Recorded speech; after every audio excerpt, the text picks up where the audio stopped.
आणि आता पाहणार आहोत टॉप 9 मोठ्या राजकीय बातम्या। आपत्ती व्यवस्थापन समितीमध्ये फडणवीस आणि अजित पवारांचा समावेश, तर एकनाथ शिंदेंना स्थान नाही। शिंदेंवर आपत्ती ओढवल्याची विरोधकांची खोचक टीका।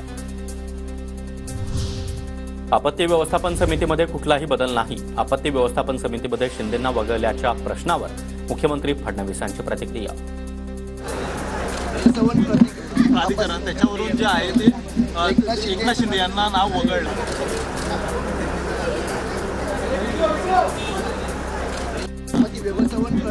प्राधिकरण त्याच्यावरून जे आहे ते एकनाथ शिंदे यांना नाव वगळलंय अशा पद्धतीचे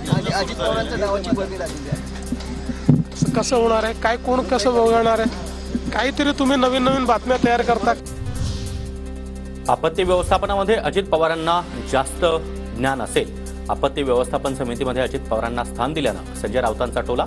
आपत्ती व्यवस्थापन समितीमध्ये फडणवीस आणि अजित पवारांचा समावेश, मात्र एकनाथ शिंदेंना स्थान नाही। आपत्ती व्यवस्थापनाच्या प्राधिकरणामध्ये अजित पवारांचा समावेश केलेला आहे, एकनाथ शिंदेंचा समावेश केलेला नाही। आता असं आहे की तो शेवटी मुख्यमंत्र्यांचा अधिकार आहे। आपत्ती व्यवस्थापनामध्ये कदाचित अजित पवारांना जास्त ज्ञान असेल। आपत्ती व्यवस्थापन समितीमध्ये शिंदेंना स्थान नाही, त्यावरून विरोधकांचा शिंदेंवर निशाणा। उपमुख्यमंत्री एकनाथ शिंदेंवर सध्या आपत्ती ओढवली आहे, सुषमा अंधारेंची खोचक टीका। एकनाथ शिंदेंवरच एवढी मोठी आपत्ती आलेली आहे। एकनाथ शिंदे आता सुद्धा उपमुख्यमंत्री पदावर आहेत, त्याला कारण अमित शहा आहे।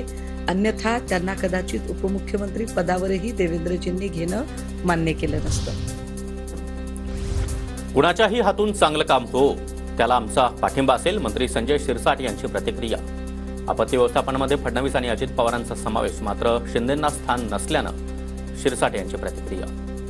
सुद्धा त्याच्यात सहभाग करून घेत असेल सरकार, तर त्याच्याबद्दल आम्हाला वाईट वाटण्याचं काहीच कारण नाही। चांगलं काम कोणाच्याही हातून हो, परंतु त्या चांगल्या कामाला आमचा पाठिंबा राहील। गोपीनाथ मुंडेंवर प्रेम करणाऱ्यांचा साठा केला तर वेगळा पक्ष उभा राहील। नाशिकमधल्या कार्यक्रमात पंकजा मुंडेंनी केलेल्या वक्तव्याची चर्चा। मुंडेंना मानणाऱ्यांची संख्या मोठी असल्याचं पंकजा मुंडेंचं मत। तर पंकजा मुंडे यांनी पक्ष काढावा, आमच्या त्यांना शुभेच्छा, संजय राऊतांचं वक्तव्य।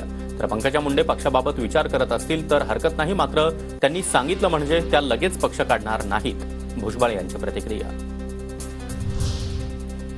आष्टीकडे मला जास्त लक्ष द्यावे लागेल, आष्टीमध्ये मला सारखं यावं लागेल। सुरेश धस यांनी परळीमधील अवैध धंद्यांवरून राळ उठवल्यानंतर पंकजा मुंडेंचा धसांना इशारा। काय आष्टीत जास्त प्रेम करावं लागेल मला? आता काय ते परळी तिकडं राष्ट्रवादीला गेला, आता हे भारतीय जनता पार्टीचा मतदारसंघ आहे, तर मला जर जास्त काकांवर प्रेम करावं लागेल काय? पंकजा मुंडेंनी मागच्या निवडणुकीमध्ये आष्टीवर खूप प्रेम केलंय, आताही त्यांनी शिट्टी आणि घड्याळवाल्यांवरच लक्ष द्यावं। भाजप कार्यकर्त्यांकडे लक्ष द्यायला मी पुरेसा, सुरेश धस यांचं पंकजा मुंडेंना प्रत्युत्तर।